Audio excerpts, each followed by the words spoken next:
미국 제39대 대통령 99세인 지미 카터의 부인 로잘린 여사가 11월 19일 조지아주 플레인스 자택에서 96세로 세상을 떠났으며 11월 28일 아틀란타 에모리 대학교 내 감리교회에서 바이든 대통령, 클린턴 전 대통령, 오바마 전 대통령 내외 등이 참석한 가운데 연결식이 있었습니다. 로잘린 여사는 지난 5월 치매 진단을 받고 치료해오던 중 증세가 심해져 11월 17일 호스피스 돌봄을 시작한 지 이틀 후에 운명을 하였습니다. 카터 전 대통령도 병원에서 암을 치료하다가 몇 달 전 집으로 돌아와 생애를 가족들과 함께 주님을 만날 준비를 하고 싶다는 소원을 피력한 바 있었으나 오히려 아내를 먼저 보내게 되어 마지막 삶을 외롭게 지내야 하는 처지가 되었습니다. 휠체어를 탄 채 연결식장에 들어서며 카터는 아내와 제일 가까운 위치에 있고 싶다는 말을 하기도 하였습니다. 70대 후반의 자녀들은 생전 부모의 삶의 모습을 추억하며 두 분은 자신들의 인생 멘토였으며 자녀들에게 언제나 성경 말씀으로 훈육하며 그리스도인다운 생활을 당부하고 자신들이 매사에 본을 보여왔다고 증언을 하였습니다. 카터 대통령은 이란에서 미국 대사관 인질 사건이 일어나 이들을 석방하는 일이 늦어지므로 미국 국민들의 비난을 거세게 받았고 재선에도 실패하였지만 오히려 퇴임한 후에 더 많은 활동을 하므로 노벨 평화상을 수상하는 등 카터는 국민들의 많은 지지와 신뢰를 받기도 하였습니다. 특별히 대통령 재임 중은 물론 최근까지도 고향의 작은 침례교회에서 안수 집사로 교회를 섬기며 주일학교 교사로 교인들의 성경 공부를 맡아왔으며 평생 동안 주일학교 교사로서 주님의 자녀들을 가르쳐 왔음을 큰 보람으로 여겨왔습니다. Inseparable once again, Rosalind Carter and her husband Jimmy Carter, the 39th president, a frail 99, draped in a blanket embroidered with their images. My mother, Rosalind Carter, was the most beautiful woman I've ever met, and pretty to look at too. Star power in the sanctuary, America's most exclusive sisterhood, all five living first ladies. 지미 카터 전 미국 대통령이 고향 조지아주 플레인스에서 남은 시간을 보내기로 했습니다. 카터 전 대통령은 2015년 피부암의 일종인 흑색종이 발병했고 암이 간과 뇌까지 전이된 것으로 전해졌습니다. You know, I've had a wonderful life. I've had thousands of friends, and I've had an exciting and adventurous and gratifying existence.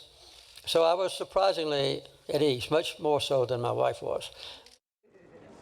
1924년생인 그는 역대 미국 대통령 중 최장수 기록을 쓰고 있습니다.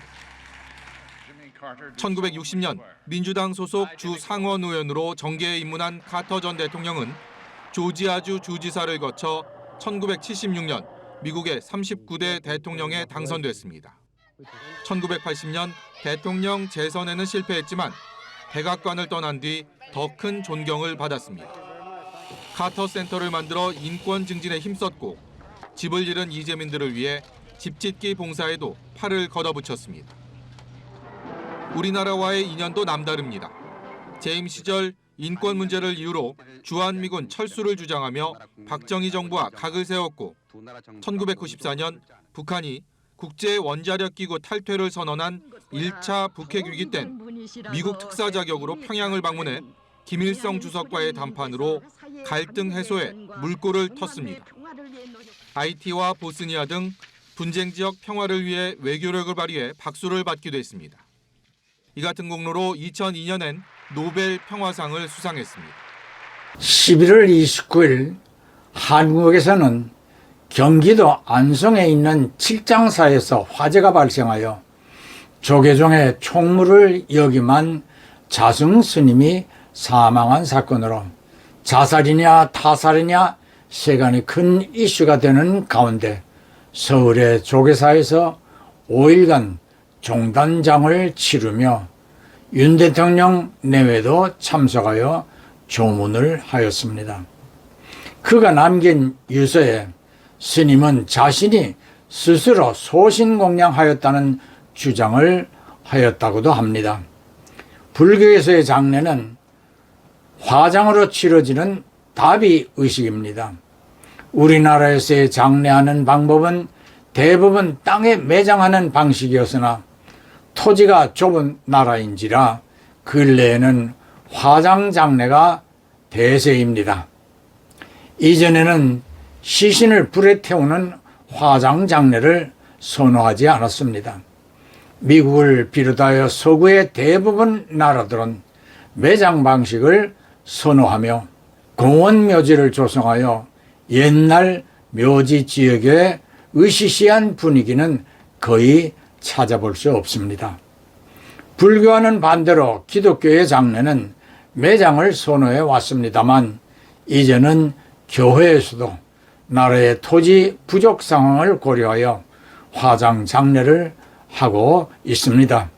그러나 일부 성도들은 나중에 생명의 부활을 염두에 두고 화장하는 것에 반대하거나 회의적이기도 합니다. 물론 성경에서의 장례 방식을 살펴보면 창세기 25장 9절 등에서 아브라함이나 이삭이나 야곱, 요셉 등 성경 인물들의 장례가 막벨라 굴을 매장지로 한 토지에 매장하였음을 알 수 있습니다. 여러분의 생각은 어떠한지요? 성도들의 장례는 매장이라야 할까요? 미국처럼 공원 묘지에 매장할 여유가 있으면 더 좋겠지만 한국과 같은 산 사람을 위한 토지가 부족한 상황에서도 죽은 사람을 위하여 토지를 사서 매장을 권유해야 마땅할런지요. 인도의 간지스 강가에서 죽은 사람들의 시신을 불태우는 모습을 보겠습니다.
인도는 힌두교의 나라입니다. 중국의 14억 다음으로 많은 12억이 넘는 인구를 가진 인도는 80%가 힌두교 교도입니다. 시바를 숭배하는 이들은 죽으면 수도 뉴델리에서 800km 떨어진 간지스 강과 바라나시로 가서 강가에서 화장을 한 후 유골을 강에 뿌림으로 해탈을 하며 윤회로 다시 환생을 한다고 믿고 있습니다. 지금 보신 영상처럼 쉬는 날이 없이 365일 매일 100여 구 이상의 사망자들이 이곳에서 화장됩니다. 죽은 자뿐 아니라 죽기 이전부터 이곳에 와 죽을 날을 기다리기도 합니다. 불교에서나 힌두교에서의 화장의식은 죽어 시신이 된 썩을 몸을 불태우는 방식입니다. 그런데 자성스님은 유서에서 자신의 몸을 스스로 소신공양한다고 하므로 심청이가 공양미 3천석에 몸을 팔아 아버지 신봉사의 눈뜨기를 소원하고 인당수에 몸을 던져 스스로 공양물이 된 것처럼 소신공양을 하였습니다. 우리 그리스도인의 신앙관으로 저들을 바라본다면 저들의 행위는 자살 행위가 됩니다. 마태복음 17장 5절에 예수를 제사장들에게 은 30을 받고 팔았던 가룟 유다는 이 일을 후회하고 스스로 목을 메어 자살을 하였습니다. 10계명의 제6계명은 타인의 생명을 해하는 살인을 금지합니다. 살인이라는 의미 속에는 타인만이 아니라 자신의 생명까지 포함되고 있음을 사도행전 1장 17절로 25절에서 사도들이 자살한 유다가 불의한 싹을 받고 사도의 직분을 버린 채 제 곳으로 갔다고 한 베드로의 주장에서 확실하게 이해할 수 있습니다. 사도행전 16장 23절로 31절에서 바울과 실라가 빌립보 감옥에 갇혔을 때 밤중에 기도하고 찬송을 부르자 지진이 나면서 쇠사슬과 옥문이 열렸고 간수는 죄수들이 도망한 것으로 알았습니다. 이에 간수가 칼을 뽑아 자결하려 하자 바울이 소리쳐 이를 말렸고 간수는 이에 바울에게 엎드려 내가 어떻게 하여야 구원을 받으리까? 라고 물어 주 예수를 믿으면 너와 네 가족이 구원을 얻게 되리라고 하였습니다. 이 간수 역시 자신의 목숨으로 스스로의 책임을 물으려 하였지만 진정한 구원은 예수를 믿는 길뿐이었습니다.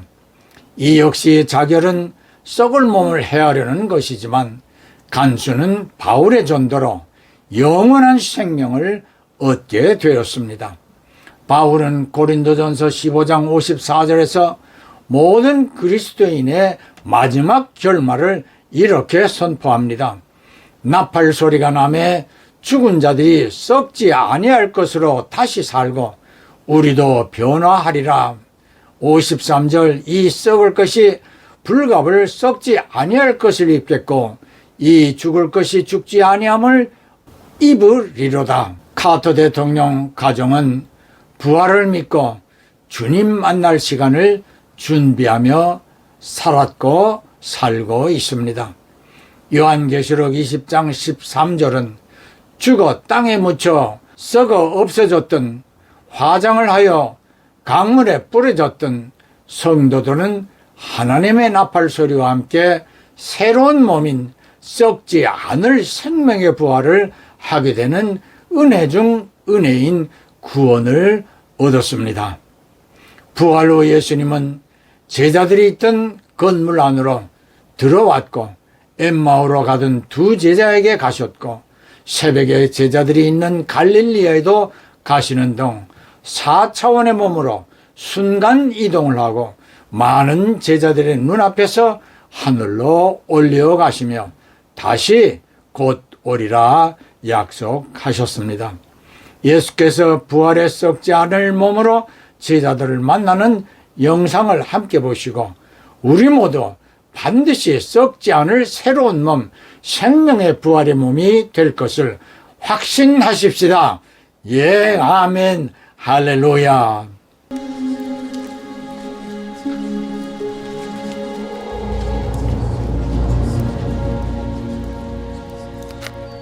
너희에게 평강이 있으라.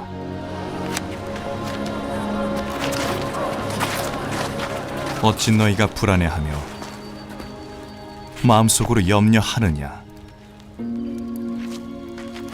내 손과 내 발을 보라. 바로 나니라. 나를 만지고 눈으로 보라. 영은 살과 뼈가 없으나 너희가 보듯이 나는 있느니라.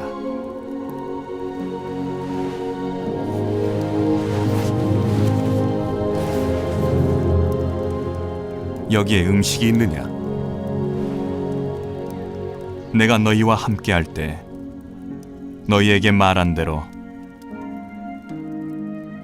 모세 율법과 선지자들의 글과 시편에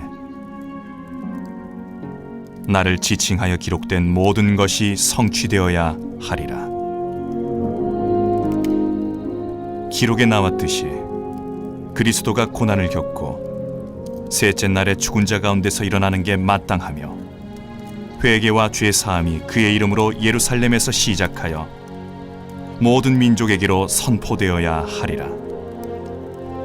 너희가 바로 그 일들의 증인이라.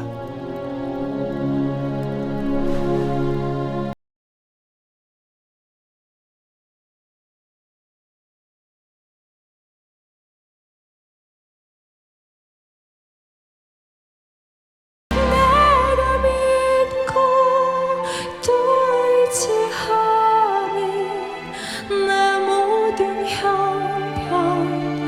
형편하시는 주